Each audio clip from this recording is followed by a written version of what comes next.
hey, how do you feel about a scamdemic?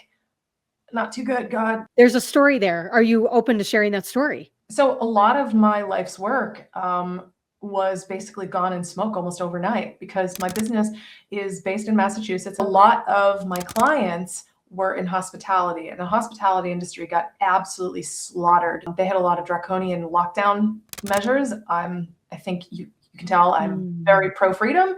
And I very much didn't vibe with any of the coercion and forced things that happened. I had to go back, save the day. I'm very proud of this to keep 100% of my staff.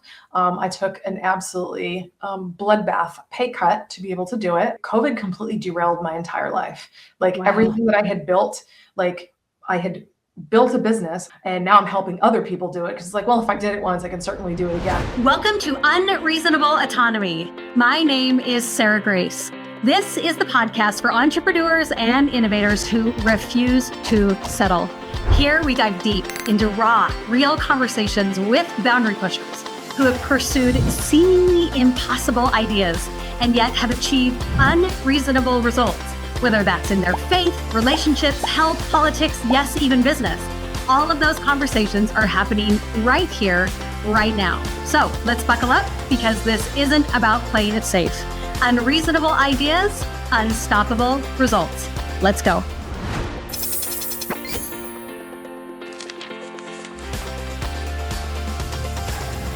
Oh, we have got the amazing Laura DiBenedetto here on the podcast. Laura DiBenedetto is the weapon high performers call when hustle stops working. Is anybody feeling that in 2025 when hustle stops working? She's also a TEDx speaker, a 3X founder, and a #1 best-selling author of The 6 Habits. Laura launched her first company at age 19, was named a 40 under 40 winner at age 23, and retired wealthy at 37, only to realize she'd built success without freedom. Oh, we're going to talk about it in the podcast today. She tore it down and rebuilt on her terms. Today, she works with alpha entrepreneurs who are stuck grinding harder for smaller wins.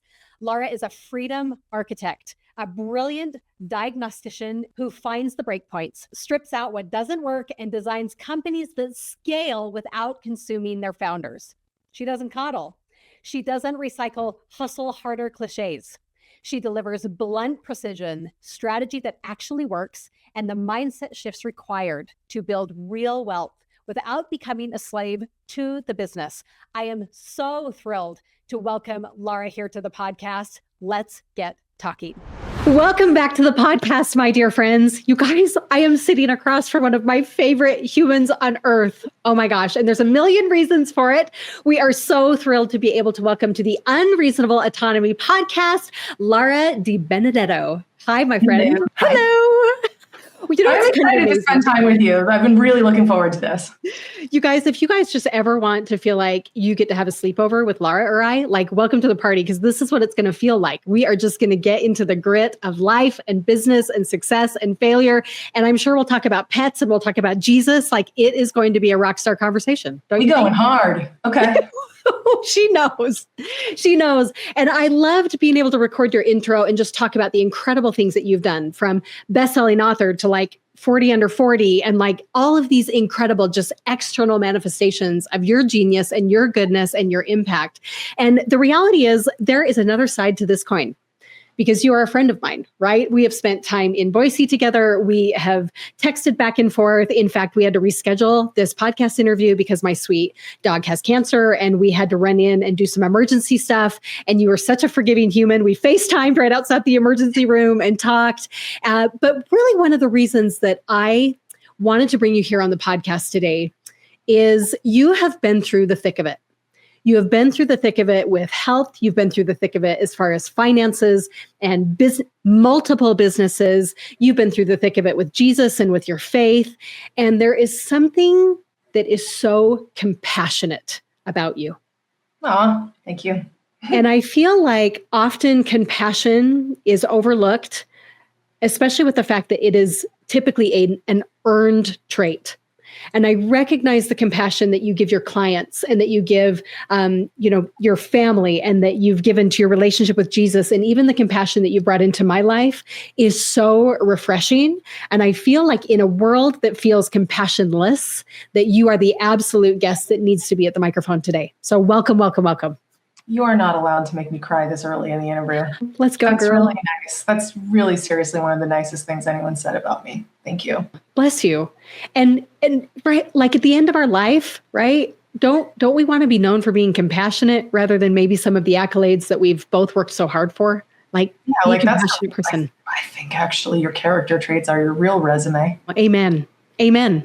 And sometimes business can get in the way of who we really want to be as far as our character traits. It can threaten those things.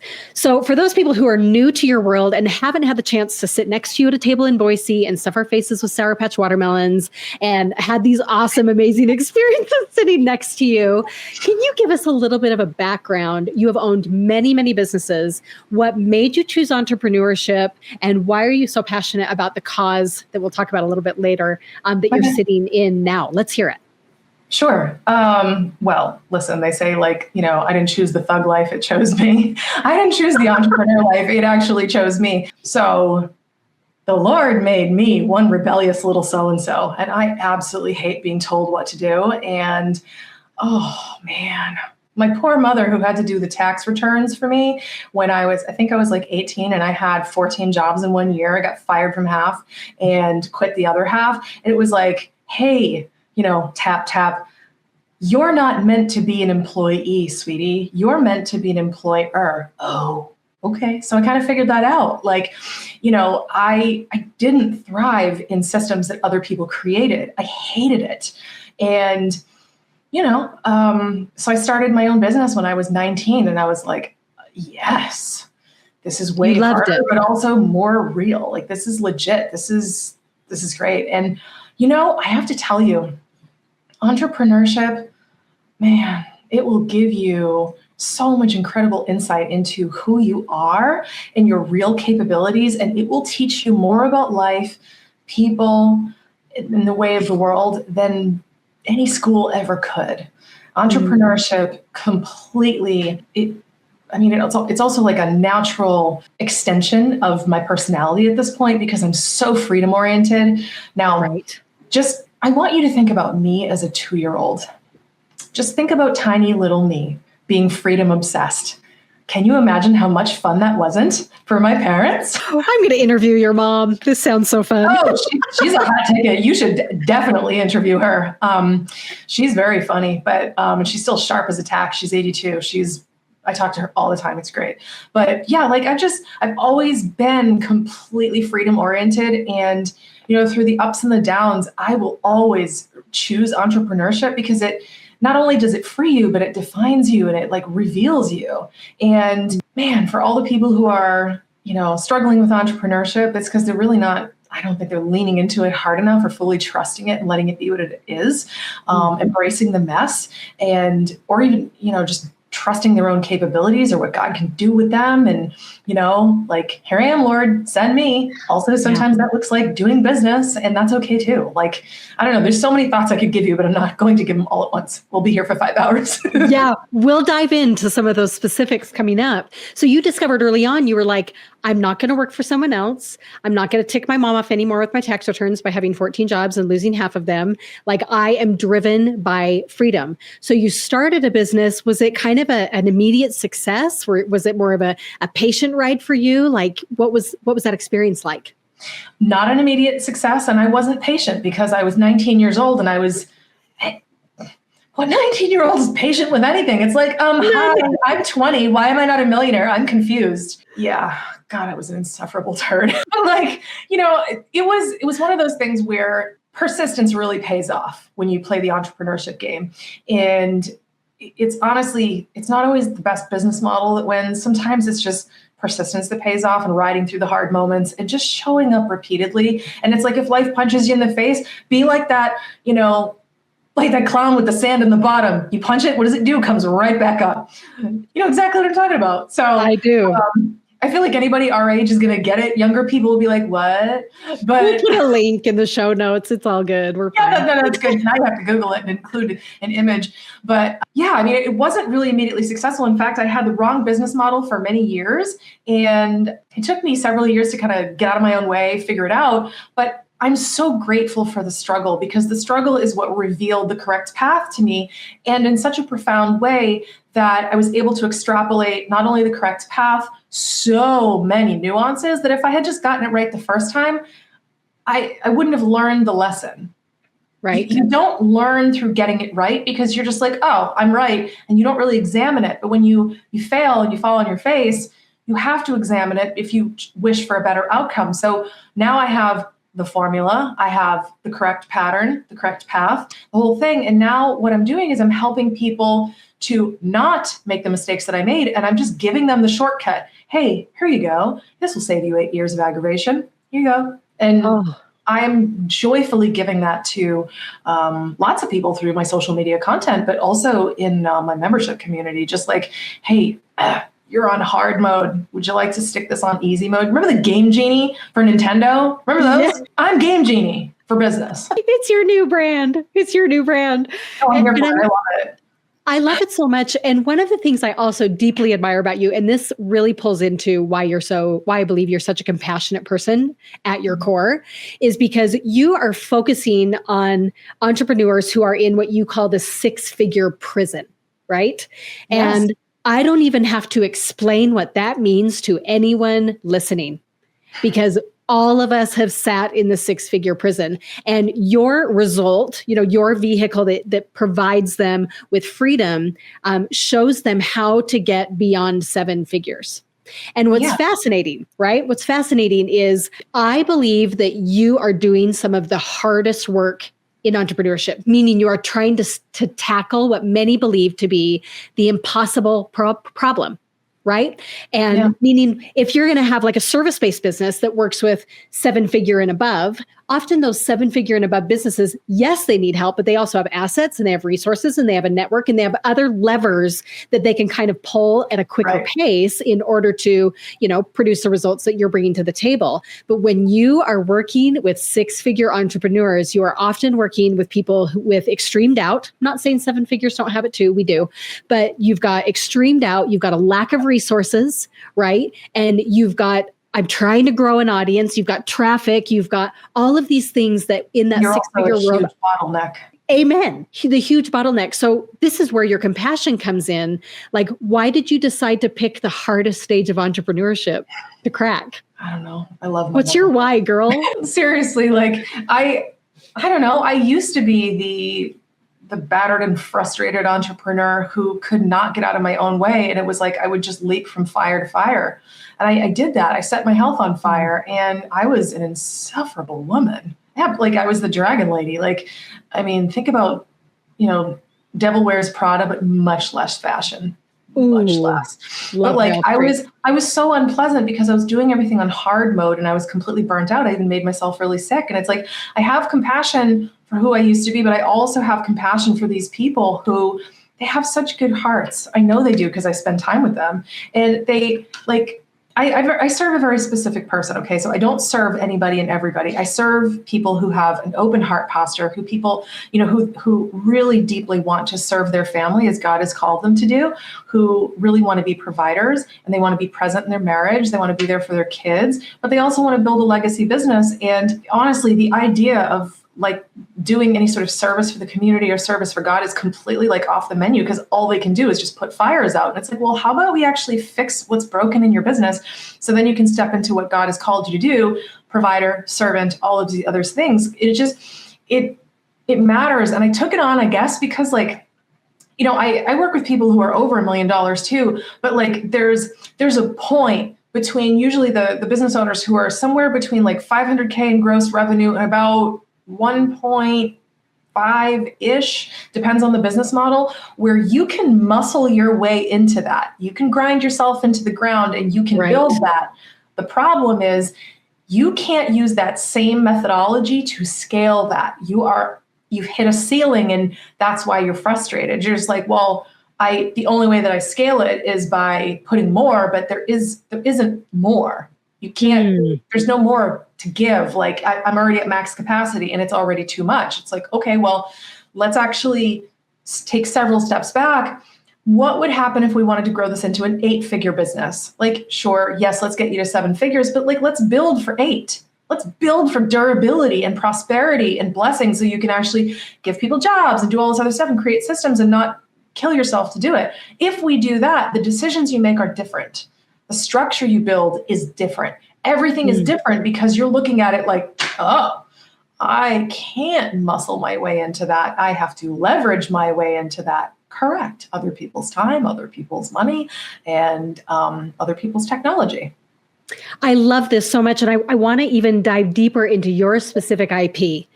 I have heard from the stage over and over and over again that what got you there won't get you to the next level, right? And they often reference that right around that $1 million point. What got you to $1 million is not going to get you to 10 million, right? Can you give us some like tangible examples of things that do get people to $1 million that become either obsolete or need to be adjusted and changed for the next level, just so we can start to grasp it and dig our claws into it to understand what that practically means in our businesses? Absolutely. So one of the first ones is obviously being the bottleneck in your own business, but every decision needs to go through you. There's only just so much of you to go around. And you'll often hear parents and a lot of frustrated business owners be like, man, I wish I could clone myself. There's your first clue. If you've ever thought that, it's because too many bucks stop with you, and you need to like learn to assign outcomes to other people and also hire better. And when you hire better, you train better, and you give people the responsibility for outcomes, not just tasks, you're going to notice something different. And I think, there's a lot of reasons why people can't always do that. One would be, let's say, I'm giving you a lot of specificity here, so I hope it's welcome. Please. When you see a service business, for example, that went to market and they charge what they thought they could get versus the top of the market, they end up having only the resources to bring on talent that is just what they think they can get. And when you are trapped at talent capacity, you can never attract like the A player clients because you don't have A player staff, and it's a continual disruption and a cycle that has to be broken. So something has to give where number one, you realize, oh my gosh, I have a pricing problem, but I probably also have a sales problem. I probably also have an HR problem. And the thing is, I will tell you with a lot of confidence that it's never just one thing, because if a business owner begins their business and they are operating from a scarcity mindset, because that's how they feel about life, about money, about prosperity, it's how they feel about themselves. Every decision they've made to build the business to that certain point will be made through that lens. And every single one of those has to be walked back and then rebuilt through a lens of prosperity, abundance, and nothing but the very best is good enough. And when you do that, I'm telling you, it is hard. It is definitely hard. You have to change the heart and mind of the business owner, operator. But you also, when you do that, there's a domino effect of, oh, I feel differently about money. I feel differently about my staff. I feel differently about this. And then the next question becomes, what is the correct next step? And then you'll find me with my clients asking that question at least once a week. What is the correct next step? I don't need you to build a 365-day plan, because when you're trying to walk back a bad strategy built on bad thinking, you don't need a 365-day plan. You need a plan that actually meets you where you are today. And even if you're mid-transformation, you can still do absolutely unbelievable stuff. The hardest part of the work that I do is courage. People are terrified to change and let go of their old belief systems. Right. And in a world full of AI and social media and just abundant information, that whole concept of like, what is the next right step, when really there could be 100 next steps, that has become sort of a new age entrepreneur problem, right? Because we didn't have a million ways to grow a business in the past, right? There weren't a million ways to get traffic. There weren't, all of these ways to build. And so it's often just kind of a new problem that entrepreneurs have faced over the past 20 years, as far as there are so many directions I can take. And so when people work with you, it sounds like what they receive kind of a narrowing of, well, if this is who you are and who you want to be and where you want to go, really, how many next right steps are there? Well, exactly. And the thing is, it's all very subjective. I could give you objective reasons why 10 of any given paths would be good. But if you, the engineer and visionary for your business, only emotionally align with one of them, then that makes it the right next step.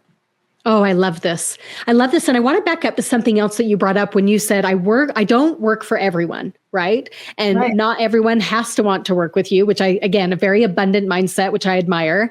And one of the things that you said is, my people want to be providers, right? And they also want to step into who God has called them to be. So in your business and who your avatar is, why is that element of God or the Holy Spirit or Jesus or however people know him as, why does that matter as sort of a qualifying element with the people that you want to work with? I love this question. Thanks for asking that one. It matters because God has called me to expand his kingdom. And I'm not the person who's going to start quoting scripture. Nobody wants that. I'm going to bungle it every time. But, God has built me to be me. And my voice resonates with a certain person. I love them so much and they love me back. Like, I was just having a conversation with someone who was my client a long time ago. He's like, itching and begging to come into my program. And I wanted to make sure that his heart posture was right and that, he would put in as much heart as I want to. But the thing is, no matter how big my community gets, I deeply care about all of these people. And if I'm going to use all of the gifts and all of the lessons and all of the things that God has given me to expand his kingdom, I need to make sure that you have a similar goal. And it could be to step into just your calling. Maybe it could be to remind you of his presence. Maybe it could be to change your relationship with him and actually just be grateful. Or maybe, and this happens with a lot of men, and I'm the world's worst feminist. I'm not a feminist at all. I'm a woman business owner. I really believe in two genders. I believe in God's design for women and for men. And I believe God has called men to be providers. Most of my clients, I would say probably 90% of my clients, are men who have felt stunted in their ability to provide and truly be the leaders of their families. And it's really hurting them. It's one of the things I hate about feminism is because it takes a posture of almost anti-man, and we're making men bad for wanting to be masculine. I think a masculine man is wonderful. And I serve masculine men who want to be more masculine, who want to be the head of the household, who want to make it so, sweetheart, my darling wife, if you would like to work, please do. But if you'd like to have babies, please do. This is how babies come about, when the husband can provide and actually create safe space for her to be vulnerable and, create life. I am all about this. And a lot of the men that I've been working with lately, they are skewing older because they've already had their kids, but they're looking to provide for their grandchildren and create businesses that their grown children can ultimately come into. And they've never stopped wanting to provide. And that's what a man wants to do. Men want to be needed. And for me, I don't feel any joy at all or spiritual alignment with helping someone just chase more money. Money is amazing, but it's a tool. It's a tool.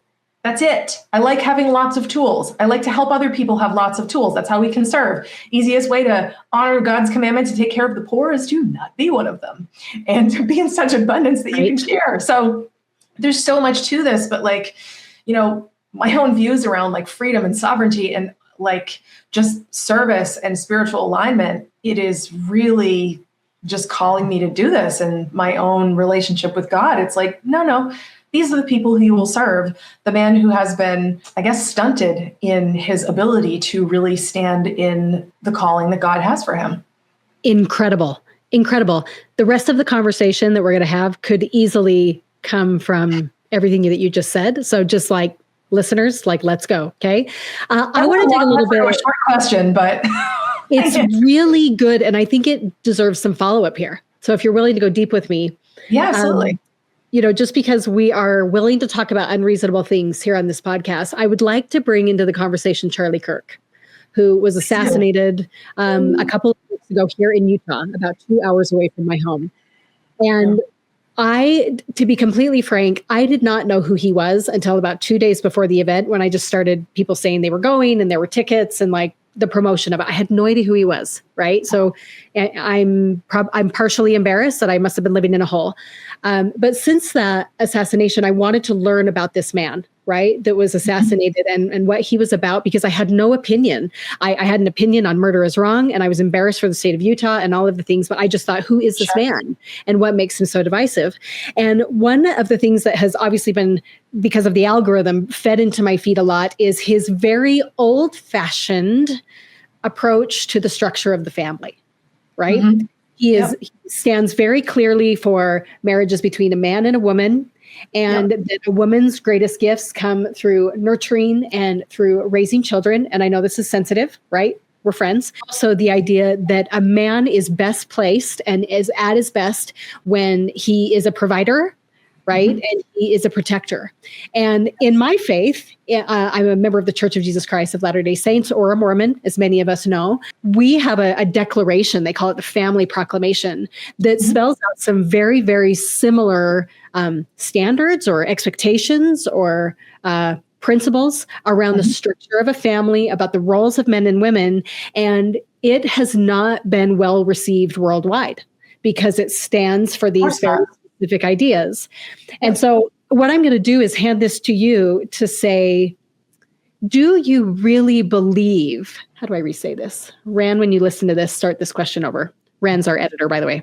Hi, Rand. He's so great. Where do you stand on the idea that men and women are different and have different gifts, roles, and talents? And how does God play into that? That's a very big question. And it's an important one, especially nowadays. I mean, 20 years ago, it wasn't even a thing.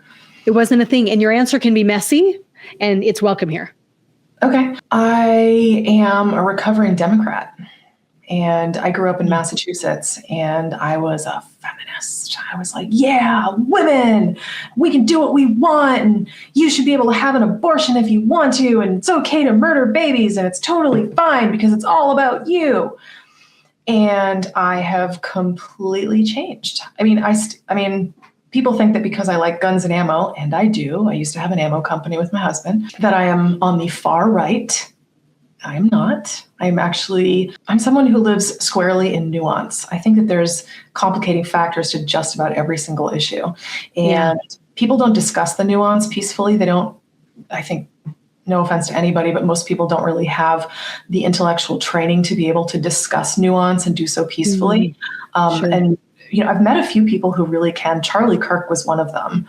And that's what I appreciated about him, was being able to, he could have really hard conversations and bring things to it, and sometimes change people's minds and sometimes not, but he could have a very deep conversation, and those are really important. So I want to probably begin with that. But, I changed my posture on things as I matured, and I realized that no, life is not all about me. And I think that a lot of the young people today, it's not their fault, but they're being socially conditioned to be extremely egocentric. And when you're egocentric, you don't think about the importance of a baby. You don't think about the beauty of family. And women, I mean, God, this could go on forever, but like, women are being sold this bill of goods about how we don't need men. I'm a strong, independent woman. You can be, but like, why not be feminine and soft with your husband? And like, why not find a man who actually wants to like cherish you and love you and take care of you? Like, why not find that? Instead, you're finding these men who are just like, they honk when they pick you up. They don't even come to the door. Rude. Like, or, oh, hey, can you Uber to the restaurant? Ew, no. Like, women have been feminized, men have been demasculinized, and basically there's this play in effect right now, which is part of the communist agenda, to homogenize people and make everybody just one eunuch. homogenous blob. Women aren't really women and men aren't really men. And if you'll notice, take a look around, you'll see a lot of very confused, very angry people who a lot of women are thinking that they're more masculine. They're living in masculine energy. I have, and that's how I built a lot of things. That's muscling my way into success. But then there's also a lot of men who aren't as masculine and they're much more feminine and more soft. But the thing is, when you see a woman who is able to sit in her feminine grace that God has given her, she's soft, she's beautiful, she feels happy, she wants to create life, she wants to make the home nice. What is wrong with that? Nothing. That's what we're made for. Like we are the nurturers. And I'm grateful that, women are designed to be that, because men are not designed to be that. I am married. My husband is none of those things. And I think that when we ask men to basically just be a woman with hairy legs, that's really not great. Like a man wants to be needed. Every married woman who is married to a man knows that if she's doing it right, her man wants to be needed. He wants to be respected. That is different than what a woman wants. A woman wants to be cherished and she wants to be adored. Those are totally different. But when you take a man who is fully in his masculine energy, he wants to provide. He feels better about himself when he provides. When he is given, his respect that he's earned for the things that he's done for the family, he feels good and he wants to do it more. And then when a woman is showered with the love and adoration that she craves and the cherishing of her, it makes her feel softer and prettier and more lovely. And I'm sorry, but why would anyone ever want to destroy that beauty instead of just being like, oh, well, I'm a strong, independent woman and I can just create whatever the hell I want. I don't need a man. I can be a man. No, you can't. No, you can't. Tell me this. A very, very pretty and very tough woman. You could do that. But you need softness. I mean, there's a reason we have more body fat because it's sexy. And we talked about body fat before we recorded this podcast. So yes. Yes, are more interesting with curves and so are women. There, I said it. There, she said it. That's the quote for the podcast. We will make sure that is front and center. Well, I want to back up to one thing you just said. Why would anybody want to destroy the roles of men and women? I believe in an adversary. I believe in a devil. I believe in a dark spirit, whatever you want to call it. I assume that you do too, if you're a biblical reader. So tell me why. Why is this such a focus of the adversary to destroy the roles of men and women, or to blur the lines, or to monogenize people? Well, first of all, it's to tear people away from God. It's to destroy the family. And it's also, again, part of the communist agenda, which in my humble view is rooted in satanic agendas. So we can take a lot of the very unpleasant things that are going on in society, dig a little deeper, scratch the surface, maybe go down a couple rabbit holes and look at it and look at the origin. And it's this is directly connected to destruction of the family, which is all for, a lot of negative gain. And always follow the money and always answer the question, who benefits from this? And yes, sure, Satan, absolutely. I understand that there's dark forces, and not just him, but also just demons in general and fallen angels and all of this stuff. I very much believe in that. But I also believe in just dark energy. I very much believe in people who have been corrupted, and it's not even their fault. There's this quote that I like. Jen Sincero put it in her book, "You Are a Badass." Which you probably have to bleep that now, but that's the title. Sorry. That's okay. You are a bad bum. So it said, it's not your fault that you're messed up. It's your fault that you stay messed up. And it's very true. But the problem that I see is there's so many people who are lured in by the siren song of evil because it's permissive. Evil is permissive. Evil says, yeah, if you don't want to have that baby, it's totally cool. Just murder the baby. It's fine. Oh, you know what? You want to just chop your penis off? Yeah, it's fine. Or you want to completely radicalize your 10-year-old and sexualize them before they should even know what sex is? Yeah, it's totally fine. It's permissive. And you know what? You want to just listen to that music that's rotting your soul? You should. Satan was all about permissiveness and giving in. And listen, there's temptation everywhere. Last week, I had an incredible week. God blessed me really generously. And you know what happened? Immediately, I felt darkness all around me. immediately. And you know what? Every time. Every time.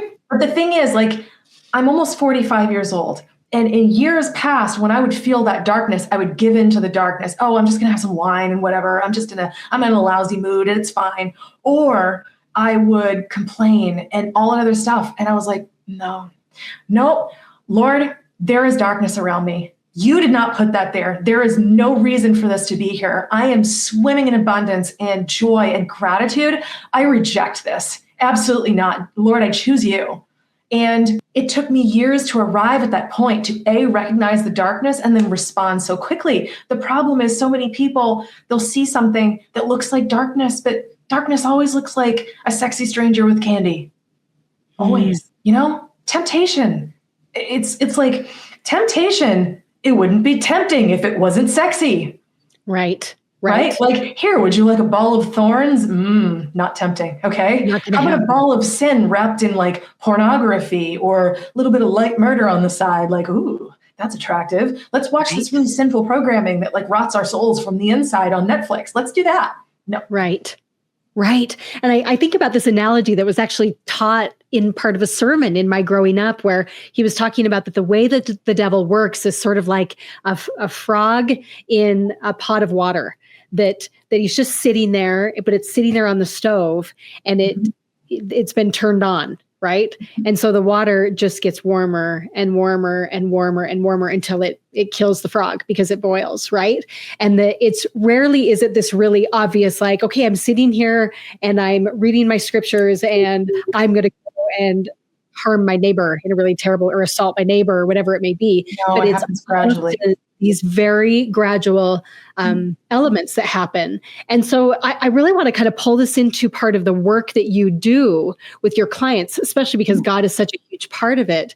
Like, what are some of the gradual pieces of darkness or doubt or mind work that seem to creep in as we explore impacting the world through our businesses that you wish you could shine a light on and say, like, be aware of this darkness, be aware of this permissiveness. That I love that you use that word. We're going to talk about that later. But what are some of those elements of darkness that you see in entrepreneurs that creep in? First of all, thanks for that question. And I wish more people had asked me this question. And I think it's really important. It's very, very easy when you start to truly get traction and become successful to think that it was you, and to start thinking it's not God Almighty, it's Laura Almighty. Ooh. So there's one. Two, when you start to be blessed with lots of money, you forget who gave it to you, or you use it for ill and you're wasteful and disrespectful with money, which is also wrong. There's slippery slopes here. See that? But there's also, there's so many tales in like the Old Testament that talk about, how power corrupted. Like, as you start to receive the success and the victory and the money and the authority over other people, sometimes if you forget what you have been given to do and you forget your stewardship, you can abuse that power. You can forget your responsibility to those people. You can be wasteful with money. You can be careless with your clients and the people who depend on you. You can be careless with people's feelings. Wasn't it King Saul who completely just, forgot and abdicated all his responsibilities? He was put in a position of authority and he was given this incredible role. King David did it too. God, the Old Testament is basically just betrayal, disobedience. It's basically all it is. You read it and it's just like, wow, did we ever get it right?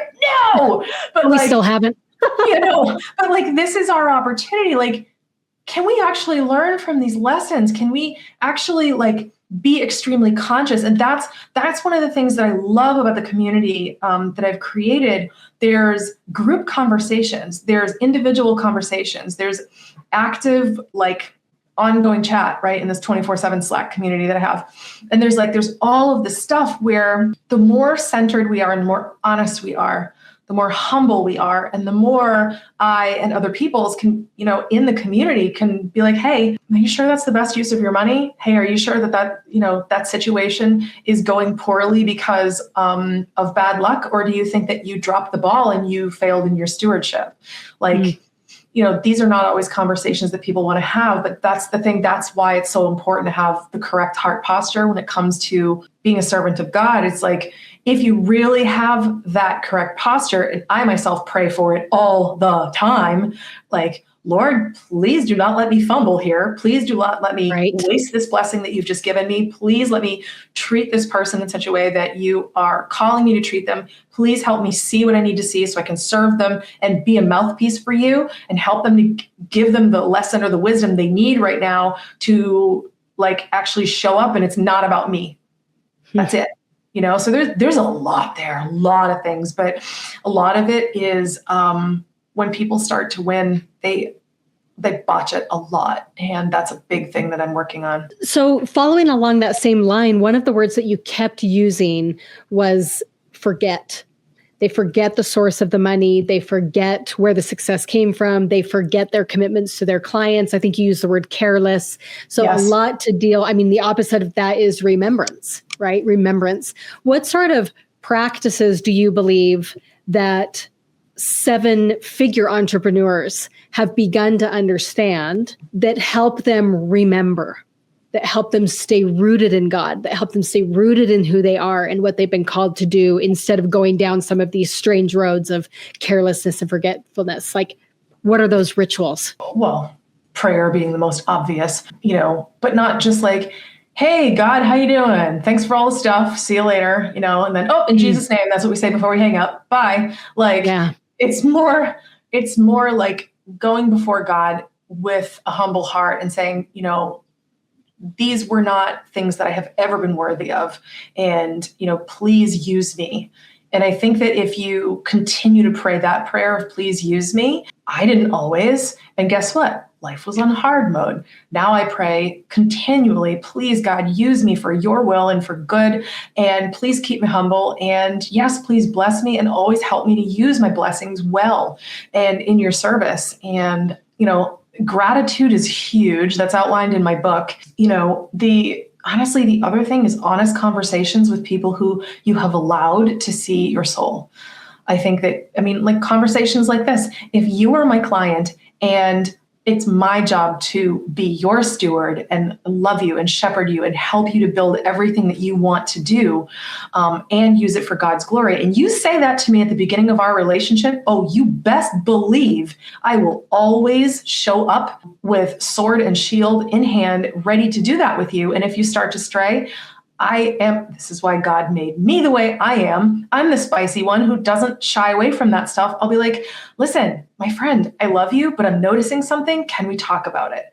Yeah. Okay. And I would say, listen, I'm noticing that it seems like your ego is getting a little big and I'm really proud of you for all your success. And you should be proud of your role in this, but you should also really be grateful for what you've been given because God didn't have to say yes to you. You've been having a couple problems with clients lately. Maybe why not take a look at that? How did you contribute to that? How can I serve you right now and help you return back to your principles, your values, and why you're doing this in the first place?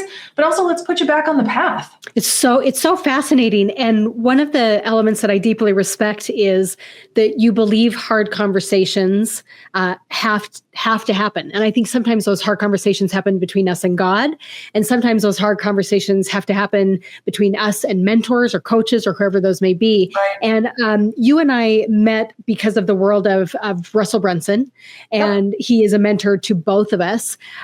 There are thousands of people at his level or above that you could learn business from. What was it that drew you to his mentorship and his community and his experiences compared to many other roads that you could have taken? That's a good question.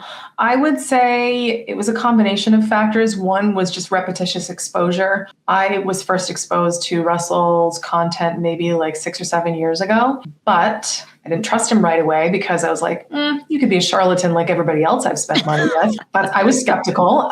Listen, sure. I am a lot of things. Skeptic is near the top 10. And I was cautious. But the other thing that kind of tipped me over, it wasn't just, repetitious exposure, but it was also watching a lot of other people, including one of my closest friends, actually succeed with a lot of his wisdom. And I was there when she got her 2 Comma Club award. And I was like, well, I know your story and I know how hard you've struggled. And for you to make this happen and now have this incredible abundance in your life, and this was the path you chose, like, I love that for you. And this also knocks down a lot of walls of doubt. And, I appreciate very much that he's a man of faith. That really has mattered to me. And I think someone's character is important. Also having had the chance to talk with him one-on-one, I think he's very much who he puts himself out there as.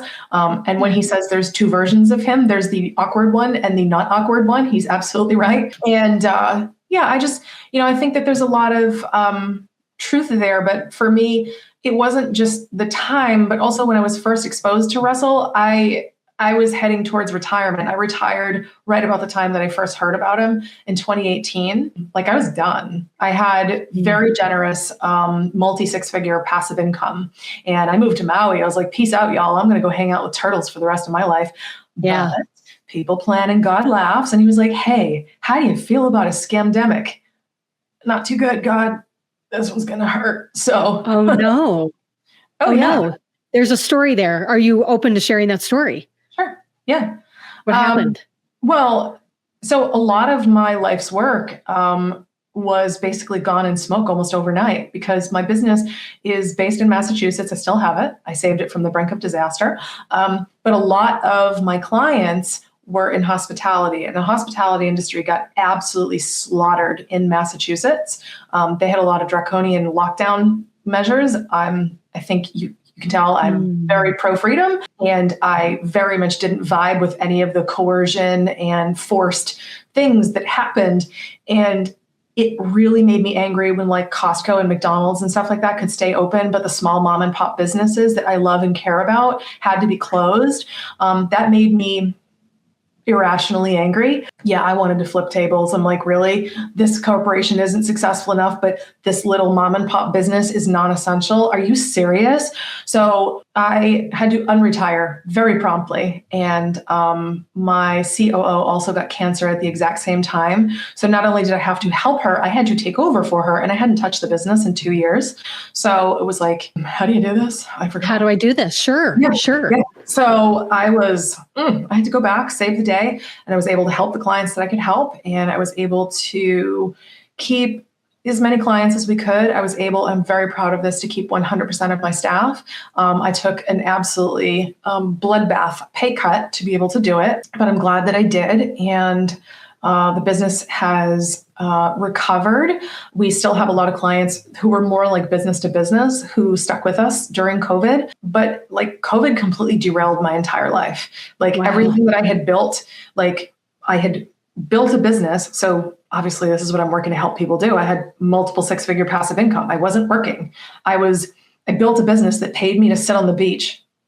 So I'm doing it again, by the way, and now I'm helping other people do it because it's well, if I did it once, I can certainly do it again. That was not an accident. Yeah. And it was really just interesting to me. And this might take me a second, but I think you'll really appreciate this. I was talking to my friend and my client earlier today. We were discussing how all of that stuff, it put a lot of anger and darkness in my heart. And I was really just pissed off because I had built my business and I had really created something that I was super proud of, and it had given me the reward I wanted. And then I had it taken from me, and I don't live in Hawaii anymore. I am a COVID refugee, and I came to the free state of Florida because screw the rules. That's why. I'm freedom. So did you know you're friends with William Wallace? Paint me blue and put me out on the battlefield. Here I am. So yeah. So we came here, and I spent probably the first 2-3 years angry that I had to go back, and that what I worked really hard for was stolen from me. And I did not have a good heart posture. I was really angry and really ungrateful. But it is currently October 2025. We are recording this now. And I understand God brought me here to get close to him. I understand that God brought me here to take my marriage from to wow. It took us coming here and going through all of this hardship to make me realize that for the 25-year incredible career that I've had with tons of highlights, awards, documentaries, all kinds of really neat stuff, but also a lot of lows where I've fallen on my face and I've made so many mistakes and lost clients and all this other stuff, all of this incredible wisdom that you can really only come by like fighting for it. I realized, number one, I love God so much. I love my husband so much. And I love those knucklehead entrepreneurs so much. And I realized that God built me to serve them. Of course, my retirement was taken away from me because God was trying to tell me, okay, first of all, you're not going down the new age spiritual woo-woo path of universe and chakras and crystals. That is not the relationship I want to have with my daughter. Absolutely not. So you're going to go to the South where when you move here, they're going to be like, hey, y'all find your church yet? That's where you're going to move. Okay, so there's that. But then also, Laura, I'm not done with you. You will not only fall back in love with me, you and I will have a great relationship because you are my daughter and I love you. But you're finally going to realize why I put you through all this stuff. Because now you're going to serve, because now you love me, now you see me. I'm going to bless you richly, and I'm going to help you find the people who love you and appreciate you, see all your gifts and all the things I've given you. And they're going to be like, wow, Laura can help me. And you're going to use all your gifts to bring them back to me. I'm like, okay. Surprise! I know. And this is where I'm like, here I am, Lord, send me. Yes. Yes. And you never would have said it in Hawaii. No. Here I am, Lord, send me. It was, I am going, kicking and screaming, tantrum, full-blown angry, blind to who the divine was. I have a follow-up question with that story. As you sort of rediscovered your relationship with Jesus and a divine source, what surprised you about what he's like? What surprised me? Like, what is something new that you now know about him that you did not know pre-COVID? I don't know that I can answer that, to be honest with you, because I think I've always understood, but I never probably believed it. I think that's probably the big difference is it's like, yeah, I suppose I believed, God loves you, cares about you, you are his child. But I was like, okay, yeah, whatever. But I didn't really see it. I didn't really believe it. I didn't lean into trust. I didn't really lean into faith. Like I pray for stuff all the time. Like, hey, Lord, please help me with this. I need this. I need this. I need blah, blah, blah, blah, right? And sometimes the answer is no. And I don't know, I think maybe the thing that I probably understand now in ways that I didn't understand before, it's not new information, but it's more like I really deeply embody it, is sometimes no is your prayer being answered the correct way. Amen.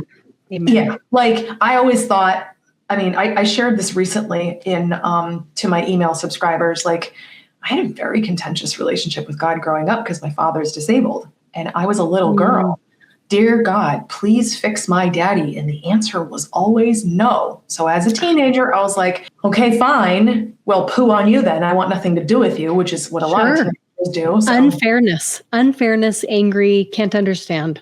Oh yeah, stamping my feet and and I also felt a little bit of rage of like, well, what kind of loving God are you? How dare you deny the selfless prayers of a child? What's wrong with you? You stink. I don't like you. And then, of course, so many things are crystal clear in the rear view. It's like he never answered my prayer because my dad's disability softened him. It made him kind. My dad's disability made him present. So I actually had a dad. It made him not the man he was with my older brother, but a different man who was gentler with me, not always, but who was there and was present and taught me a lot of things and also demonstrated perseverance, demonstrated leadership. And he did a lot of things that he didn't even teach me with his words. He taught me through his actions. And I watched that. And I would say it's because of watching my dad, even through his disability, like try to cobble together like 4 and 5 jobs while disability payments were denied for 9 years, which put my family through absolute hell. Watching my mother's grace through all of it, how she was dignified and always conducted herself as a lady and always dressed nicely, even when we had nothing. And watching my dad always show up to work. I'm so proud of who they are. Like they showed up with so much character. And like just seeing my dad never give up on his responsibilities it probably inspires me to want to help a lot of the entrepreneurs that I help, because I saw my dad's determination and his refusal to lay down and die, be like, I might be disabled, but I still need to provide. My mom didn't work. Her job was to take care of me and take care of him. And they're still married after all these years. And like being able to just see his determination to be the provider and determination to do his absolute best. And boy, did he fall short, like in so many things, but he never quit. Like I learned not to quit from him. I learned to always be kind and hold your head high through the absolute worst of it from my mom. Like going through all that, incredibly educational in ways that you could never buy. I'm so moved. I am so moved. And me too. Just really, I think it's a really appropriate moment to pause and recognize when prayers are not answered. Maybe they are. Right. And that is a really hard thing, I think, for us as problem solvers and entrepreneurs to really understand and grasp. Mm-hmm. And I'm heartbroken that your dad wasn't healed. And I also see the product of him not being healed, both in the relationship with your mom and how you view him and how it's helping you, the ripple effect, help these other people. And the men that you were talking about who are trying to lean into masculinity. Of course, you are such a proponent of that because you had a father who did it. And you had a father who honored that, and you saw what it did to a marriage, and you saw what it did to a family. And so, of course, there was a fire underneath you to help people figure that out. I am so moved. Thanks. I think, growing up the way that I did in such a state of lack, I mean, people talk about, oh, you have a lack mindset. Well, there's the lack mindset, and then there's actual lack circumstance. Yes. Like we were on food stamps growing up. This is not a story that I say to throw my parents under the bus. I mean, my God, they did their best. But like my dad was hurt when I was a year old, and it's not his fault, right? He slipped a disc in his back. The surgeon screwed up, and he was on his back for months at a time because he was in searing pain. I mean, oh gosh. And of course, this is all these years later, 1981 to 2025, Daddy is still going through it. And it's just like some days I just wonder, what is the point of this, God? Why? But going through actual lack and then creating abundance from thin air was basically what defined my 20s and 30s.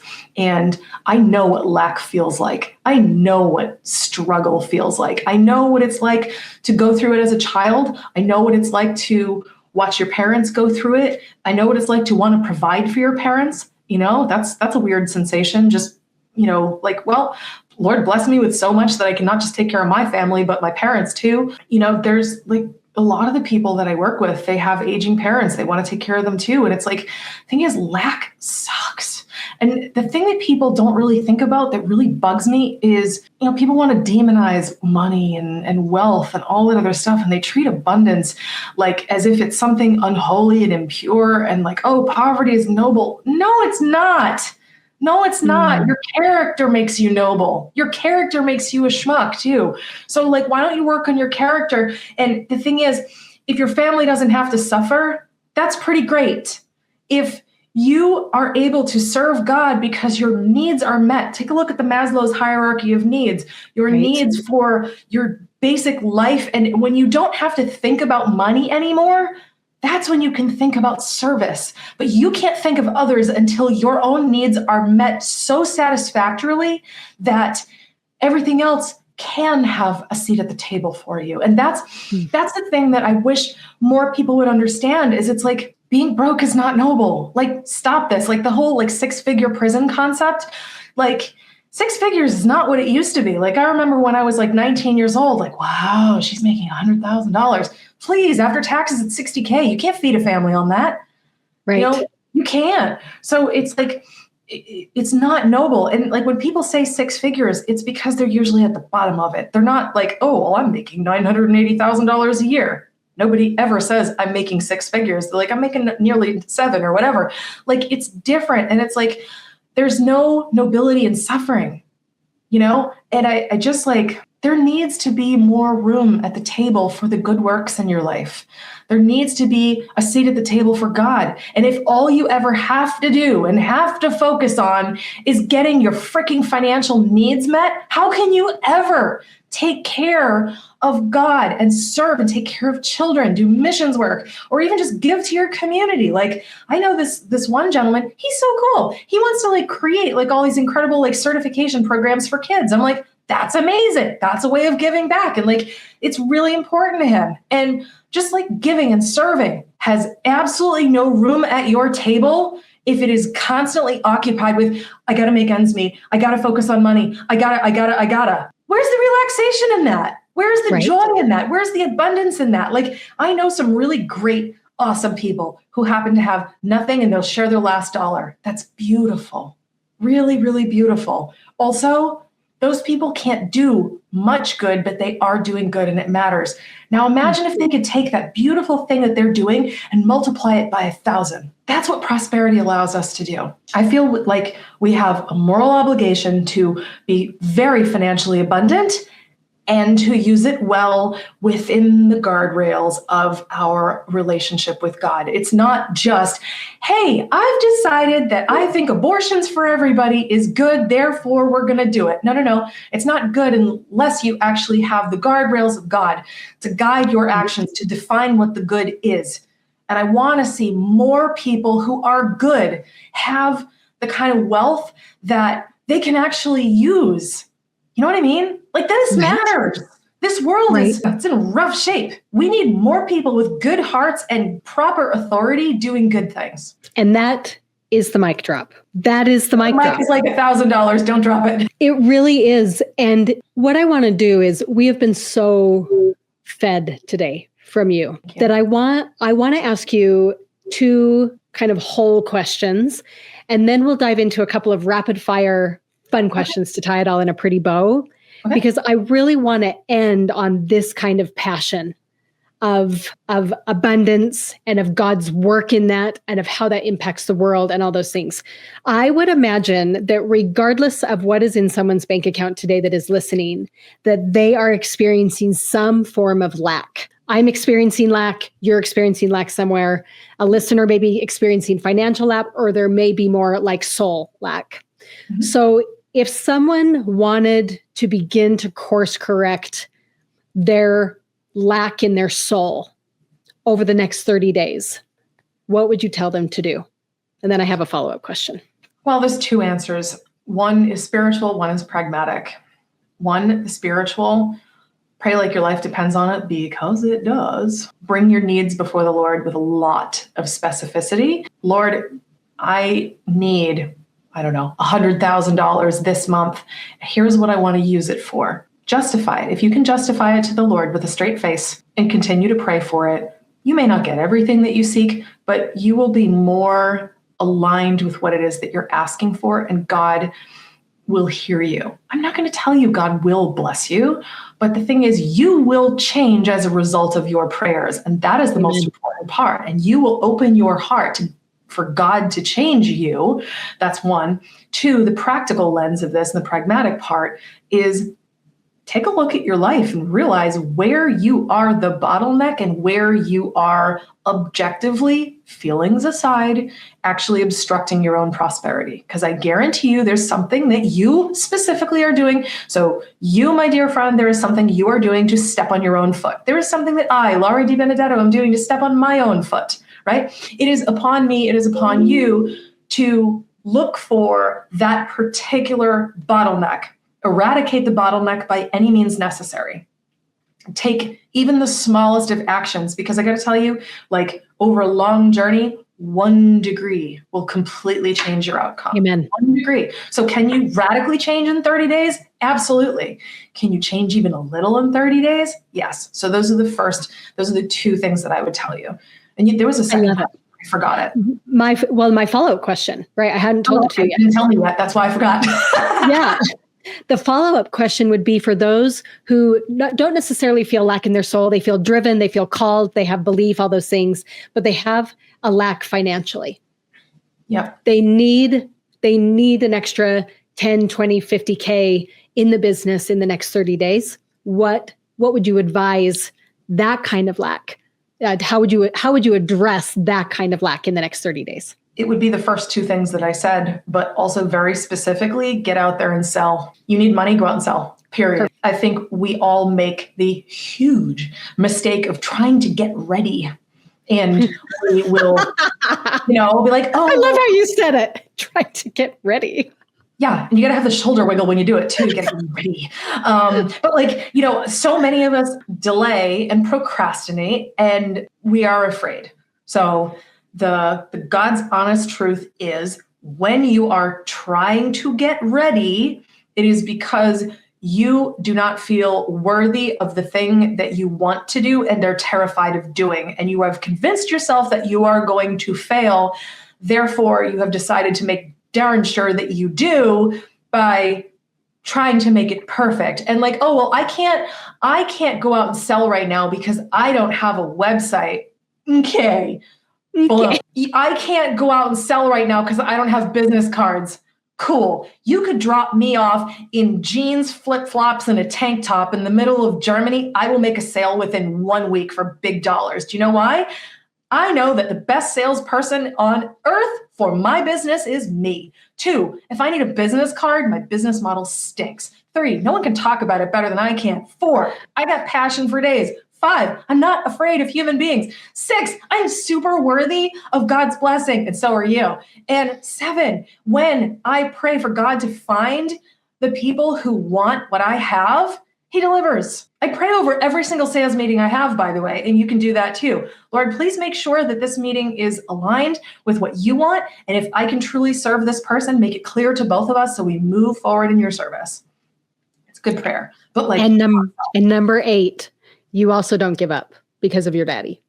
You'll make the sale. You got to put the icing on the cherry on top. There has never been a moment in my life where bills don't get paid. Either God provides or God and I provide. But it's one of those things where what is failure? I don't understand this. Like, what do you mean you can't? Like, yes, you can. Go make it happen. Like, August, beautiful. I made very little money in August. And I felt really good about that. Do you know why? Because I chose it. I chose it with so much power and intention. I said, I do not wish to sell anything this month because I do not like the direction of this. And I have a lot of travel. So I'm very mindfully choosing to not have resources this month. And I will survive on the prosperity that I had in July and that September will provide. Well, guess what? September showed up with a lot of, fireworks and power. Abundance showed up. And that's exactly what I knew would happen. But I have faith in myself. I have faith in God. And so many people, how do I get my business going? Go out and sell. Yeah, but I don't have anything. Okay. But my business model isn't finalized, but I don't know if people want to buy it. You know how you can tell if people want to buy it? Go try to sell it. Right. And if no one buys it, then you're doing something wrong. So spend time figuring out why they're not buying it. Maybe it's the price. Maybe it's the way you're coming across. Maybe it's your desperation. What if you just knew that what you had was amazing and you sold it as imperfect? You want to hear the craziest story? When I was getting my community off the ground, my very first member, James, if you're listening, I love you. I told him with so much clarity and humor and just, full faith in myself and God. I was like, so James, you are member number 1. And I'm going to tell you right now, I am building the parachute on the way out of the airplane. I have built absolutely nothing. So if you invest with me, please understand right now, the only thing you're going to get from me is wisdom and quality time, but everything will be built over time. And if you have faith in me and what I've just said, we good. And he's like, I trust you. I know you'll build it. And what's funny is a month later, he's like, wow, you weren't kidding. You work like a house on fire. What now? He's like, wow, I love being number 1. This is great. This is so fun to actually watch you build a company from nothing. So incredible. With me, just being like, you don't need to buy the complete thing. Learn to sell air. Learn to sell air. I'm so blown away, right? I was already blown away with you an hour ago. And now I just continue to be like, yeah, she's the real deal, right? And that you fought for it. You fought for what you know and what you've experienced and have been richly blessed, clearly, but it hasn't come because of perfection. It's come because of experience, and it's become of highs and lows and tantrums and angry conversations, and you've really fought the good fight, which is so admirable to me. I just Thank love you dearly. Love you dearly. So in typical unreasonable autonomy fashion, I am just going to end the interview with one fast-paced question that you should be able to answer pretty quickly.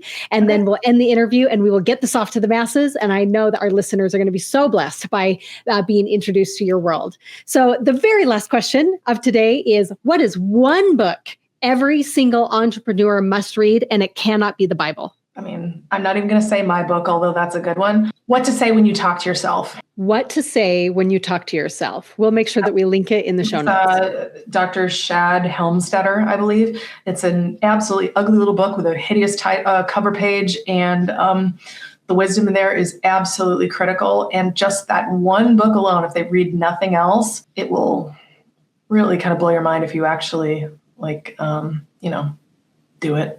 Use it. That's shocking. I know we've all got books stacked behind us, right? Right. I got a library right there, and then a big one downstairs. And for those of you who sit in the library in the morning with my coffee. Oh, yes. Oh, yes. And for those of you who are curious about her own best-selling book called The 6 Habits, we will make sure that we have linked it in the show notes, as well as, a free resource for those of you who feel like you're in the middle of the 6-figure prison. All of that is good to go. And if you feel like, gosh, there is something that Laura said today that I wish she knew was so impactful to me, please rate, review, subscribe, do all the things to be engaged in her world, as well as a friend of the podcast. We'll be sure to pass on any reviews and things that you say about her interview directly to her as well. So thank you to let me try that again. Thank you to the amazing Laura DiBenedetto. We're so grateful for you. I am so grateful for you as a dear friend, and love watching you conquer the world with your gifts and talents. Thanks for being here. Thank you. Thank you for listening to the Unreasonable Autonomy podcast. If you loved this episode, my guests and I would love to hear about it. Go to the show notes to reach out and let me know what resonated with you or what topics or guests you want to hear in the future. I am here to create for you. Look, I deeply admire your commitment to pushing boundaries and going after an unreasonable life. Keep dreaming big, taking bold steps, and expecting the unreasonable. For more, go to the show notes to dive deeper into the conversations that will keep you going. Thanks for being here.